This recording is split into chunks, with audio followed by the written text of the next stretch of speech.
እውነት እሳየው እግዚአብሔር ይቀበል። ነገር ግን በእግዚአብሔር መዘበት ከሆነ ግን በእግዚአብሔር አይዘበትበትም። አሁን እናም ደግሞ ቤተክርስቲያንን በእንዲህ አይነት መልኩ ማግኘታችን ለእኛም ሀዘን ነው። እግዚአብሔር ራሱ እግዚአብሔር ለሚናገር እግዚአብሔር አምላክ አይዘበትበትም። እግዚአብሔር አምላክ አይዘበትበትም። ምናልባት ሰው ላይ እንዘብት ይሆናል፣ እግዚአብሔር አምላክ ላይ ግን መዘበት አንችልም። በእውነት ባለፈው ሳምንት ላይ እባካችሁ ቅዱስ ቁርባን እንኳ ዛሬ የተዘጋጀው ቅዱስ ቁርባን አለ፣ እባካችሁ ቅዳሴው ይቀደስ። ቅዱስ ቁርባን የሚቀበል ሕፃን ልጅ አለ፣ ጥምቀተ ክርስትና የሚነሳ ልጅ አለ። እባካችሁ ተብሎ ተለምኖ የእግዚአብሔርን ቃል አንሰማም፣ ከእናንተ አንደበት አንሰማም ተብሎ ብዙ አይነት ንግግር ሲባል ነበር። እባካችሁ ሲባል ስለ ሥላሴ ሲባል የእናንተ ሥላሴ እየተባለ ነበር፣ በእግዚአብሔር ላይ ሲዘበት ነበር። አሁን በቤተ ክርስቲያን ላይ በእግዚአብሔር ላይ መዘበት ነው። በዚህ ቆሞ እግዚኦ መሐረነ ክርስቶስ ማለት በእግዚአብሔር ላይ መዘበት ነው። እውነት በንስሐ ተመልሶ ከሆነ እውነት ልባችን ተመልሶ ከሆነ ባለፈው ያጠፋነው ጥፋት ነው፣ ይሄ ተሳስተናል፣ እግዚአብሔር ይቅር ይበለን ከሆነ እግዚኦታ እውነት እሰየው እግዚአብሔር ይቀበላል። ነገር ግን በእግዚአብሔር መዘበት ከሆነ ግን በእግዚአብሔር አይዘበትበትም። አሁን ስለዚህ እያንዳንዱ ክርስቲያን ለጥል ለምን መጋበዝ የለበትም። እውነተኛ የሆነ ክርስቲያናዊ ጨዋነት እናሳይ። ዓላማችን ሰዎችን ለማጥፋት ሰዎችን ለመከላከል አይደለም። አንድና አንድ ዓላማችን የቤተ ክርስቲያን ስርዓት ይጠበቅ። ቤተ ክርስቲያን ስርዓት አላት። ዓለማዊ የሆነ ስርዓት አያስፈልጋትም። ቤተ ክርስቲያን በራሷ ሙሉ ነች። ምንም ነገር የማያስፈልጋት እኛ ባለመፈጸማችን ምክንያት በሚመጣ ነገር ሌላ ያስፈልጋታል ብለን የምናስብ ሆነ ተሳስተናል። ቤተ ክርስቲያን ሙሉ የሆነ ነገር አለ። ለሁለት ሺህ ዘመን ቤተ ክርስቲያን በደሙ ኢየሱስ ክርስቶስ በደሙ ከመሰረታት ጊዜ ጀምሮ እስካሁንም ድረስ ምንም አይነት ስህተት ሳይፈጠር አንድም ነገር በዚህ መስተካከል አለበት፣ ይሄ ቀዳዳ አለው የማይባል ሕግ አላት የራሷ ቤተ ክርስቲያን። ስለዚህ እሱ ስርዓት የቤተ ክርስቲያን ስርዓት ይጠበቅ ነው የምንለው። እርስ በርሳችን ተከባብረን በፍቅር እንድንኖር ነው የሁላችንም ፍላጎት። የሁላችንም ፍላጎት ይህ ከሆነ ደግሞ ከማንም ከኛ ውስጥ ከኛ ወገን የሆነ ከምንም በምንም መልኩ መጥፎ የሆነ አንደበት ከአንደበታችን አይውጣ። መጥፎ የሆነ ቃል ከአንደበታችን በፍጹም አይውጣ። ቤተ ክርስቲያን የምናድነው በክርስቲያናዊ በሆነ ጨዋነት። ኢየሱስ ክርስቶስ እኮ ብዙ ሲታፋበት እንኳን ምንድን ነው ያለ? ዝም አይደል ያለ? ዝም ነው ያለ። አንድ ቦታ ብቻ ነው የተናገረ።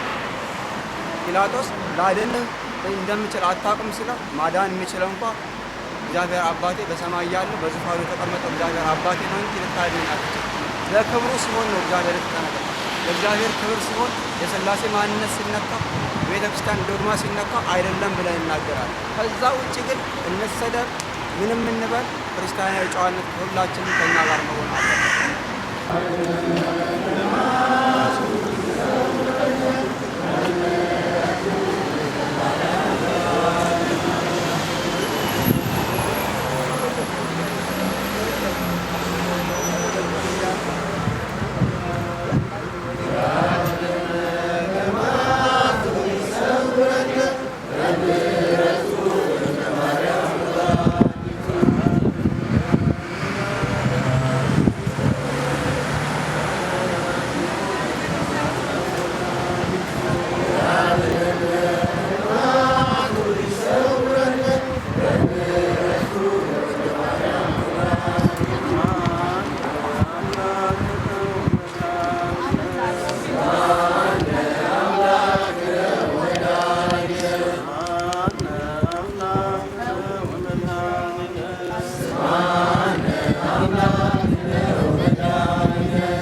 ሀገራችን ወደ ምድራዊ መንግስተ ሰማያታችን እንድንመለስ የስደት ዘመናችን እንዲያበቃ የሁላችንም ጸሎት ይጠይቃል።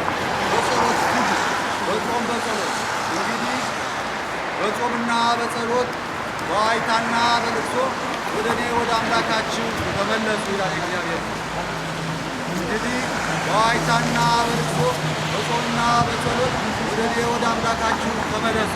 ወደ አምላካችን በመቆም በመጸለይ ወደ አምላካችን ተመልሰን እግዚአብሔር ከዚህ አይነት የሰይጣናዊ አደጋ እንዲሰውረን እነዚህን በአመፅ በቤተ ክርስቲያናችን ላይ ክንዳቸውን ያሳረፉ እግዚአብሔር ወደ ንስሐ እንዲመልሳቸውና ከእኛ ከወገኖቻችን ጋር ከወገኖቻቸው ጋር ተባብረው የሚጸልዩበት የንስሐ ዘመን እንዲሰጣቸው እንጸልይላቸዋለን። እንግዲህ ኮሚቴዎች አሉ። ስራችን ሰጥታችኋል። አብዛኞቻችሁ ያልነበራችሁ መንገድ ስብሰባ ጊዜያችን አደራ ካህናት ይገኛሉ፣ ይመጣሉ። ለተፈለገው ጥያቄ ቤተክርስቲያን ላይ ለደረሰው አመፅ እያንዳንዳችሁ መግለጫ ይሰጣሉ። ስለዚህ እንግዲህ የዚያ ሰው ይበለን። ሌሎች ሀሳብ ያላችሁ ካላችሁ እንነጋገርና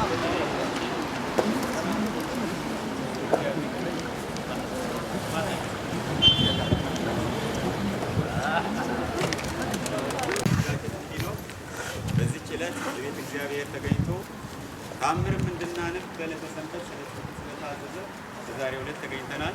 እግዚአብሔር ፈቃድ ሆኖ ደግሞ የሰላም ዘመን ይመጣና አብረን እኮ እናገለግላለን። በዚሁ አይቀጥልም።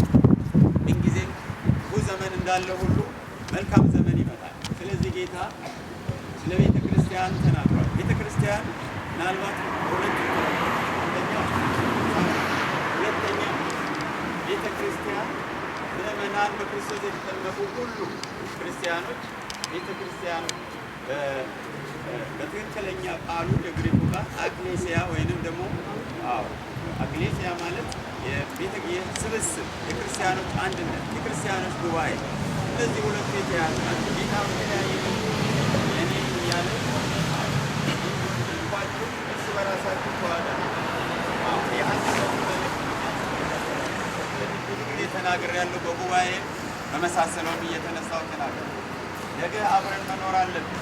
መቻቻልን ቢኖረን መቻቻል መተሳሰብ ሁሉ ነገር ያልፋል ማለታችን ሁሉ ነገር ያልፋልና እንቻቻል የሚለው መልዕክት ጊዜ ያስተላልፍ። ግዴታ ምናልባት እንኳን በሀሳብ ሀሳብ በሚያስማማ ጉዳይ ላይ እየተነጋገሩ አብሮ መኖር የግድ አብረን መኖር አለብን። መሰዳደብ ኢሳቢ ነገር ከአፋቸው ሁሉ ነገር አይወጣም። እግዚአብሔር ማህበሮትን እግዚአብሔር ልብና ኩላሊትን መርምሮ የሚያውቅ እንኳን አይደለም እኛ ወደዚህ ዓለም እንድንመጣና ከዚህ ዓለም እንድንሄድ ከዛም ደግሞ ያለውን ነገር መርምሮ የእሱ የእጁ ስራዎች ስለሆነ የሚያውቅ እና በአንድ ላይ ለመኖር የክርስቲያን መሰባሰቡ ኤክሌሲዮሎጂ የሚባለው የምዕራባውያኑ ለብቻ ያስቀመጡት አክሌሲያ ወይም ደግሞ ክርስቶሎጂ ሲሉ ደግሞ የክርስቶስ አምላክነትን የሚያስተምር ትምህርት። ኤክሌሲዮሎጂ ማለት ቅድም ያልኳቸው ቤተ ክርስቲያን በስፋት በዚህ ቅዱስ መጽሐፍ ውስጥ ተጠቅሷል እና እርስ በራሳችን እንከባበር፣ እርስ በራሳችን በሰላም እንነጋገር። ይሄ የግድ ያስፈልጋል። በእውነት አልቻልንም። ሁላችንም እያንዳንዳቸው የቴክኖሎጂው ነገር ብዙ ነገሮችን ያልጠበቅነው ነገር ግማሹ በፕሮፓጋንዳው መልኩ በመሳሰለው እየተበጠበጠ ነው ያለው። ቤተ ክርስቲያን እየተበጠበጠች፣ የክርስቲያን አንድነት ጉባኤ እየተበጠበጠ ነው ያለው እና ይሄንን እንዴት አድርገን ነው የምናውቀው? እንዴት ነው ነገ አብረን የምንኖረው? ተከፋፍለን ነው የምንኖረው? ልጆቻችን እንዴት ነው ነገ የምንኖረው? አስቡ። እኔ ስጸልይ እኮ እኔ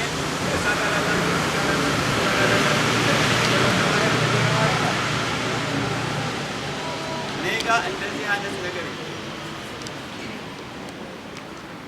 በምንም አይነት ነገር እዚህ ሀገር 21 ዓመት አገልግያለሁ በዚህ ቤተ ክርስቲያን።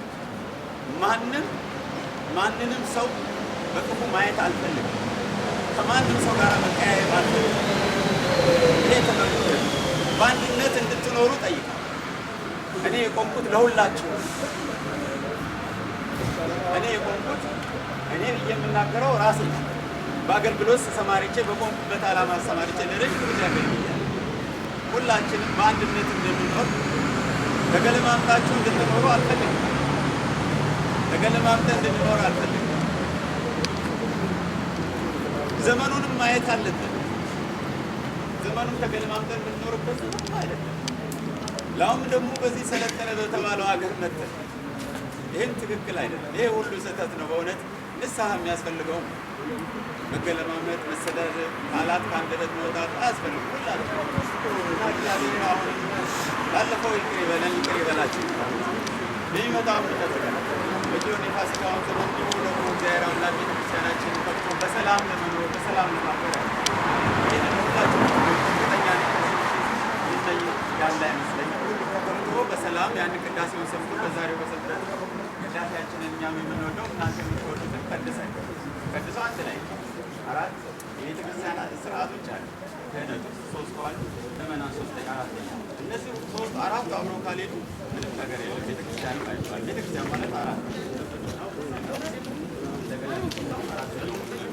ክርስቲያን ያ ሁሉ የሚወጣው እኛ የኃላፊነት ስርዓቱ ጋር ማለት ነው።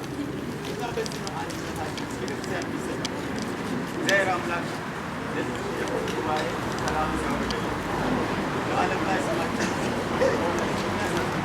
እየተነሳ ነው ያለው። ስማችን እግዚአብሔር አምላክ ያድርስልን። አሜን። በቃል ይሁንልን።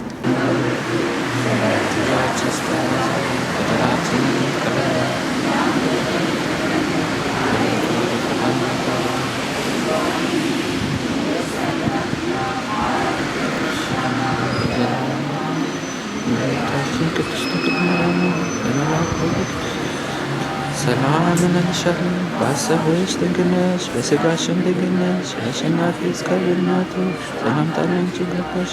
ከሴቶች ሁሉ አንቺ የተባረክሽ ነሽ፣ ማኅፀንሽም የተባረከ ነው። ጸጋን የተሞላሽ ድንግል ደስ ይበልሽ፣ ልዑል እግዚአብሔር ከአንቺ ጋር ነውና ከተወደደው ልጅሽ ከጌታችን ከመድኃኒታችን ከኢየሱስ ክርስቶስ ዘንድ ይቅርታና ምሕረት ኃጢአታችንን ያስተሰርይልን ዘንድ ለዘላለሙ መንፈስ ቅዱስ ዛሬም ዘወትርም ለዘላለሙ አሜን።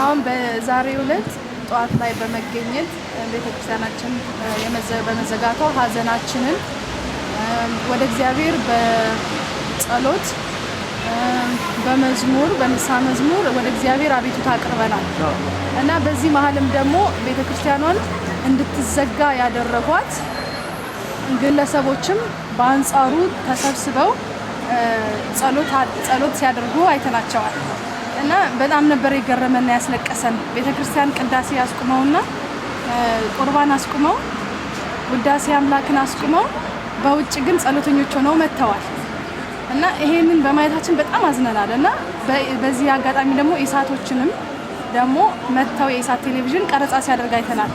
ያደረገውም ድርጊታቸው ፕሮፌሽናል ያልሆነና የሚያሳዝን ነውና እስኪ በአጠቃላይ ስለ ሰዎቹ በቤተክርስቲያን ላይ ያደረሱት እንደገና ደግሞ ያገኙት ሰፖርት ከኢሳት ደግሞ እንዴት ነው የሚለውን ነገር እስኪ ብትገልጽልን ገለጻ ብታደርግልን። እሺ፣ እግዚአብሔር ይስጥልኝ። በመሰረቱ በዛሬው ዕለት በቤተክርስቲያን ተገኝተናል። እውነተኛ የቤተክርስቲያን ልጆችና ቤተክርስቲያንን ባለፈው ሳምንት እንደ ሰላማዊ ሰልፍ ሜዳ ሲረብሹ የነበሩ ግለሰቦች በውጭ በኩል ጸሎት እናደርጋለን ሲሉ አይተናቸዋል። በጣም የሚያሳዝን ነው። ለህዝብ ቆም ያለው ሚዲያ ቆም ያለው ብሎ የህዝብ አይንና ጆሮ ነው የሚለው ኢሳትም ቢሆን ግልጽ ያልሆነና ሚዛናን ያልጠበቀ በፖለቲካ ሳይድነት ያደላ ሚዲያ በመልቀቁ በጣም በግሌ በጣም እንዳዘንኩኝና በዚህ ጉዳይ ላይ ሚዛንን የጠበቀና ከሁለቱም ወገን የሆነ ነገር ባለማናገሩ ሁለቱንም የቤተክርስቲያን ተጠሪዎች ካህናት አባቶቻችንን ጠይቀው ሚዛናዊ የሆነ ነገር ማቅረብ ሲገባው በአንድ በኩል ያደላ ብቻ እና ሚዛኑ ያልጠበቀ ሚዲያ ማቅረብ አዝኛለሁ። ባለፈው ሳምንትም ደግሞ መጥተው ባደረጉት ቀረጻ ላይ አዛውንቶችም አስተያየት ሰጥተው ነበረ። እና ያንን አላየነውም። በለቀቁት በአየር ላይ በለቀቁት ፕሮግራማቸው አላየነውም ያንን። በዚህ ስላይስ ምን ይሰማሃል? ይሄንን ነው ይሄን በተመለከተም በቤተ ክርስቲያን ብዙ ዓመት የኖሩ እውነተኛውን የቤተ ክርስቲያን እናትና አባቶች አዛውንቶች የሰጡን ቃለ መጠይቅ አለማቅረቡ በራሱ እውነት ለቤተ ክርስቲያን ወይም ለሀገር ቆም ያለው ከሚል ሚዲያ የማይጠበቅ በመሆኑ በዚህም ጉዳይ ላይ በጣም የተሰማኝ ሐዘን ከፍ ያለ ነው እና በዚህ ጉዳይ ላይ አሁንም ቢሆን ስለ እውነት ቆም ያለው የሚል ከሆነ ከሁለቱም ወገን የቀረቡትን ሀሳቦች በእውነተኛ ሚዲያ መግለጽ አለበት። ባለፈውም ተቆርጦ የቀሩትን የብዙ ሰዎች እውነተኛ ቤተክርስቲያን ልጆችና አባቶች የሰጡትን ለሚዲያ ማቅረብ አለበት ብዬ አስባለሁ። ደግሞ ባለፈው መጥተው በቀረጹትኝ ቅዳሴ ባስቆሙት ዕለት ማለት ነው የሚያሳዩት የነበረው ህንፃውንና እነሱ ያዘጋጇቸውን ሰዎች ነበረ የሚጠይቋቸውና ሲጠይቋቸው በዚህ ቤተክርስቲያን እያገለገልክ ነበረ እንዲህ ነበረ እያሉ አድራዊ የሆነ ነገር ነው ያደረጉትና እዛው ስንት የሚያለቅስ ምዕመን የሚያለቅስ ተንበርክኮ የነበረውን ግን የዛን ጩኸት ግን አላሳዩትም። ታላ ይሄ እንዴት ነው ትክክለኛና ሚዛናዊ ነው ብለህ ትላለህ እንዴ? በመሰረቱ ቤተክርስቲያንን የሚጠብቅ እግዚአብሔር ነው። እኛ እንደ ፕሮፌሽናል እንደ አንድ ሚዲያ ሰዎች እውነቱን ቢያቀርቡ ለህሊናቸውም ለእግዚአብሔር መልካም ነበር። በዛን ቀን የተደረገውን አመጽና ልክ ሰላማዊ ሰልፍ ሜዳ እስኪመስል ቤተ መቅደሷን የተደረገውን ረብሻ በግልጽ አላስቀረቡትም። ያም እኛ ውስጥ የነበርን ሰዎች ሁኔታውን አይተናል፣ በጣም አዝነናል። ግን አሁንም ቢሆን በዚህ ጉዳይ ላይ እውነተኛ ግልጽ የሆነ የሚዲያ ሽፋን አግኝተናል ብለን አናምንም እና በመጨረሻ በዚህ ጉዳይ ላይ እግዚአብሔር ስለ ቤቱ የሚቀና እና እውነቱን የሚፈርድ አምላክ ነው እና ቤተ ክርስቲያንን በተለያየ መልኩ ካምፓኒ እናድርግ ብለው የፖለቲካ አጀንዳ ያላቸው ሰዎች ቤተ ክርስቲያን ላይ ከተነሱ ይኸው ዓመት ሊሆነው። ስለዚህ እኛ ከማንም ምንም አይደለንም። በእግዚአብሔር ቤት ግን የሚደረገውን ስርዓትና ቀኖና የጠበቀውን መንገድ ተከትለን እስከ መጨረሻው ድረስ ከእግዚአብሔርም ከሕግም ፍርድ እንጠብቃለን። ላይ አሁን አድሚኒስትሬሽኑ ሰበካ ጉባኤው የወሰደውን እርምጃ እንዴት ነው እንዴት ብለህ ታየዋለህ? ቤተክርስቲያን የራሷ ፍትሐ ነገሥቱ ያዛል። እንኳን አንድ ምእመን ቤተክርስቲያን በአንድ ካህን እንኳን ወደ ሌላ ቦታ ለአገልግሎት ሳያሳውቅ ሄዶ ቅዳሴ ቢታጎር ፍትሐ ነገሥታችን ያዛል። ስልጣነ ክህነቱ እስከ መሻር ይደርሳል እና እነዚህ ሰዎች ከዚህ ቤተ በፊት እኮ ካህናት ሁሉ ታግደው ይታወቃል በዚህ ቤተ ክርስቲያን እና እነዚህ ሰዎች ግን ለቤተ ክርስቲያኗ ከኛ በላይ ሰው የለም ብለው ለራሳቸው ትልቅ ቦታ የሰጡና አንዳንድ ጊዜ ብዙ ጊዜ ደጋግመው እንደ ተረት የሚያወሩት ነገር ትላንት የመጣ ድሮ መተናል የሚል አባባል አለ። ክርስትና ቀድሞ መቀየር እንጂ ቀድሞ መኖር አይደለም። ስለዚህ ብዙ ከእምነቱ ውጭ የሆኑትንም ሰዎች እንኳን በሙስሊም ውስጥና በመናፍቃን ውስጥ ያሉ ሰዎችንም እንኳን ቤተ መቅደስ ውስጥ አብረው እንደ ሰላማዊ ሰልፍ ሲያጨዋቸው በአይናችን አይተናል። ስለዚህ ይህንን እያደረጉ የቤተ ክርስቲያን ስርዓት እየተጣሰ ቅዳሴ ለሶስተኛ ጊዜ ሲቆም ከዚህ በኋላ የሰበካ ጉባኤውና ክህነቱ መውሰድ ያለበት እርምጃ ይሄ ነው። ከዚህ በኋላ ይግባኝ ብለው በምክር ተመልሰው ወደ ይህንን ጥፋት እንደማያደርጉ ቃል ገብተው ወደ እርቅ መጥተው ሊመለሱ ይችላሉ እና ይሄ በዚህ ጉዳይ ላይ ያለኝ አስተያየት ይሄ ነው። ባለፈው ሳምንት ያየነው አሳዛኝና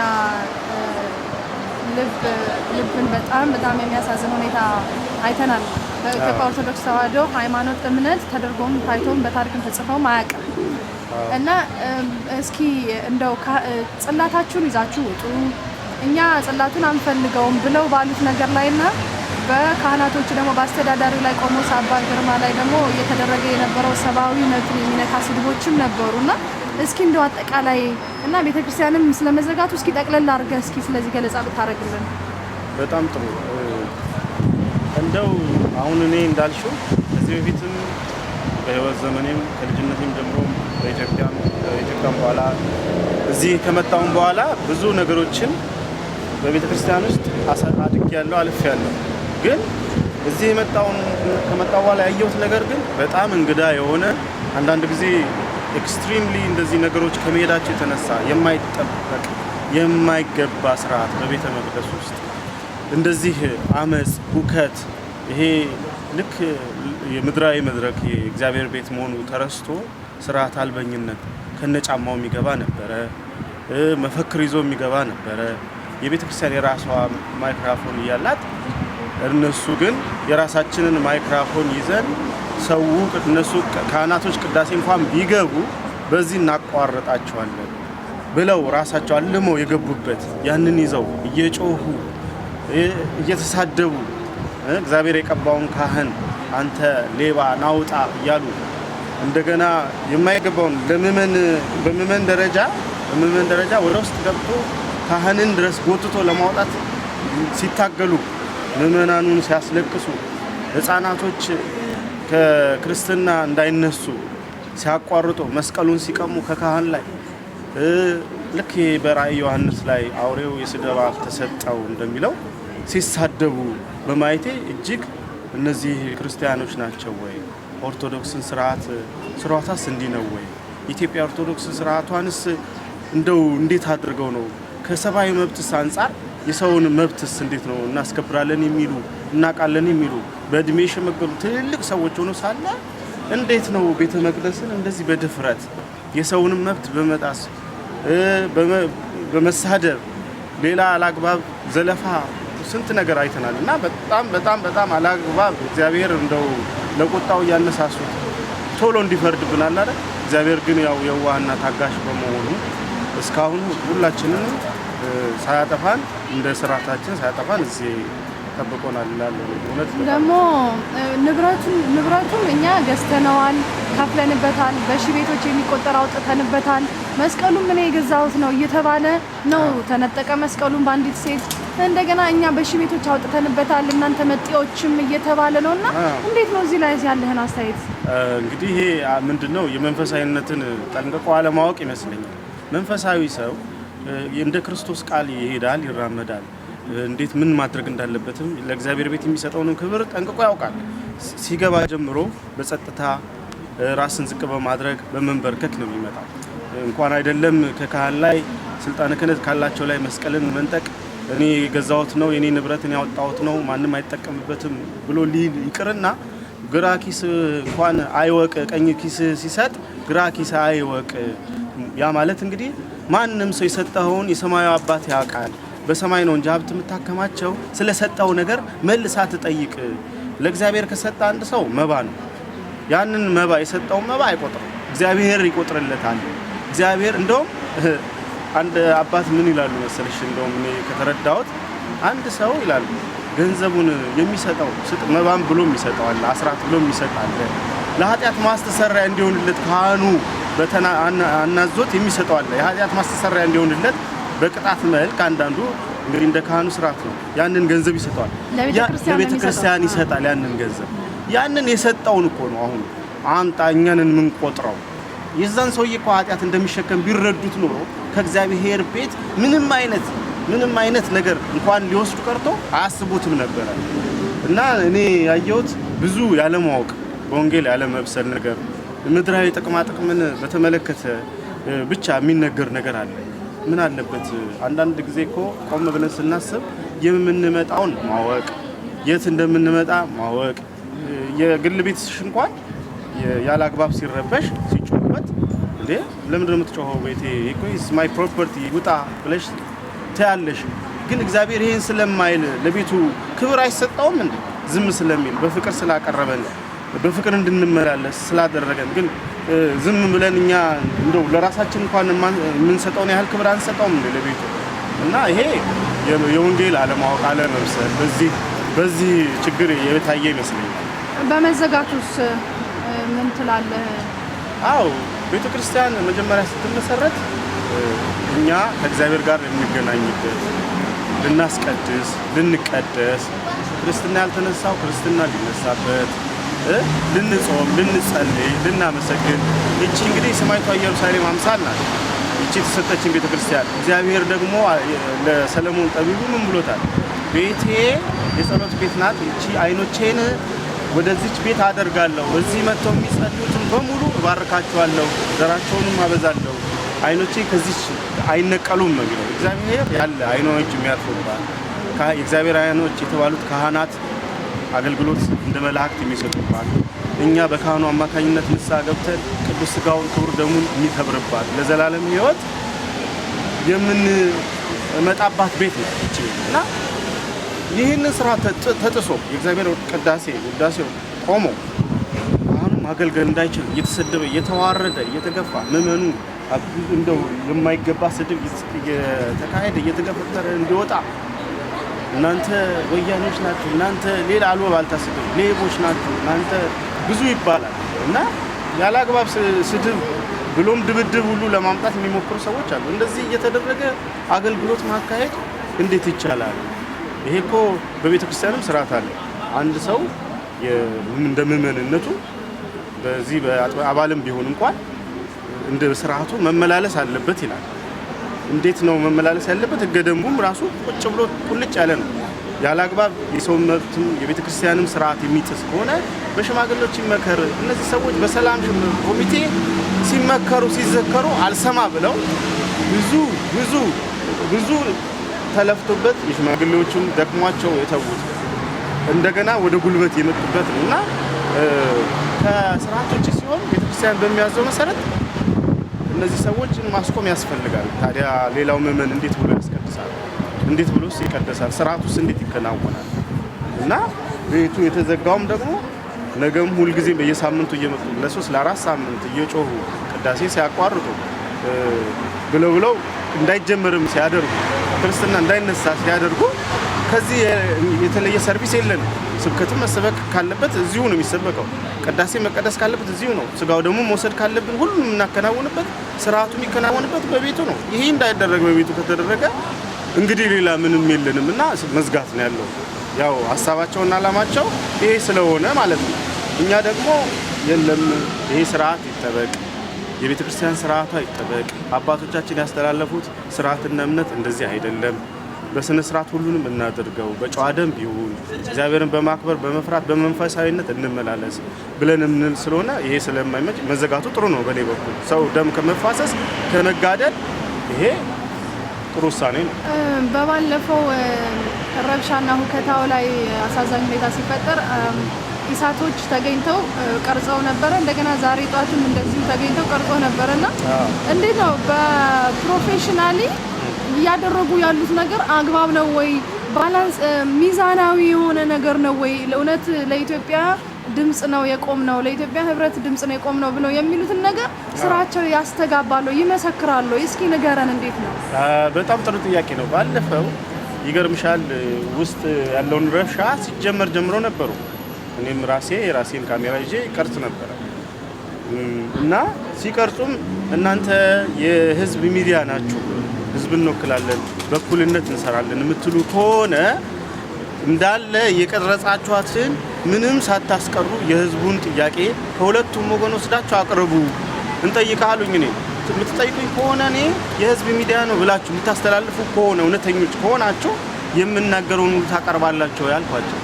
አዎ እናቀርባለን፣ ጠይቁ። እሺ ጠየቁኝ፣ ግን ያቀረቡትን አይቻልም።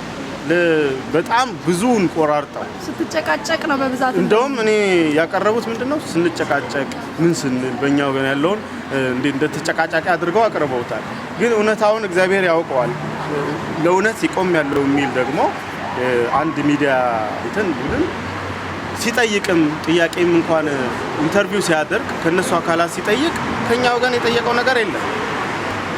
ሁለት ወገን የሚያስማማ ሚዲያ ነው መሆን ያለበት እንጂ የአንድ ሳይድ ይዞ የአንዱን ብቻ ያቀረበ እንደ ሳፖርቲቭ ሆኖ መቅረብ የለበትም። እኔ እንደ ራሴ እንደ ግል አስተያየት እኔ እንዳየሁት እሷም ቢሆን ጠያቂውም አንተ ብዙ ጊዜ ቤተክርስቲያንን ስታገለግል አይቻለሁ፣ ለምን ተባረርክ? እንዴት ነው መባረር የለብህ ልጅ አንተ እንዴት ትባረራለህ? አገልጋይ ነህ አይነት ነገር ወገንተኝነት ነገር አይቼባታለሁ ጋዜጠኛዋ ስትጠይቅ እና ይሄ ብዙ እንግዲህ ኢሳትም ይሄ እንደዚህ አይነት ሰዎችን እውነተኛ ሚዲያ ከሆነ ገለልተኛ ሆኖ የሚያወያይም ከሆነ ሰዎችንም ጥያቄ ለኢንተርቪው ትኩረት ላይ ያቀረባቸውንም አይቻለሁ። እነሱንም ሲጠይቅ መጠየቅ ያለበትን ውከታቸውን፣ ረብሻቸውን ታዲያ ይህንን ስትገልጹ በውከት ነው ወይ በረብሻ ነው ወይ እያለ መጠየቅ ነበረበት። እንደ ጠያቂው እንደ ስርዓቱ እውነታውን የሚያወጣ ጋዜጠኛ ነው መሆን ያለበት እንጂ ሳይድ ይዞ ለአንድ ሳይድ ብቻ የሚያወጣ ጋዜጠኛ እኔ እንደ ጋዜጠኝነት ስራ ሙያው ማለት ነው እንደማከብረው ሙያ በዚህ ስርዓት ውስጥ አልፏል ለማለት ይከብደኛል። እሺ አመሰግናለሁ። እሺ እግዚአብሔር ይስጥልኝ። ቁርባን የሚቀበል ሕፃን ልጅ አለ። ስለ ክርስትና የሚነሳ ልጅ አለ። እባካችሁ ተብሎ ተለምኖ የእግዚአብሔርን ቃል አንሰማም ከእናንተ አንደበት አንሰማም ተብሎ በእግዚአብሔር ራሱ ይጠበቅ ነው የምንለው። እርስ በርሳችን ተከባብረን በፍቅር እንድንኖር ነው። እግዚኦ መሐረነ ክርስቶስ ማለት በእግዚአብሔር ላይ መዘበት ነው። እውነት በንስሐ ተመልሶ ከሆነ የቤተክርስቲያን ስርዓት ይጠበቅ። ቤተክርስቲያን ስርዓት አላት። ዓላማችን ሰዎችን ለማስራት ሰዎችን ለመከላከል አይደለም።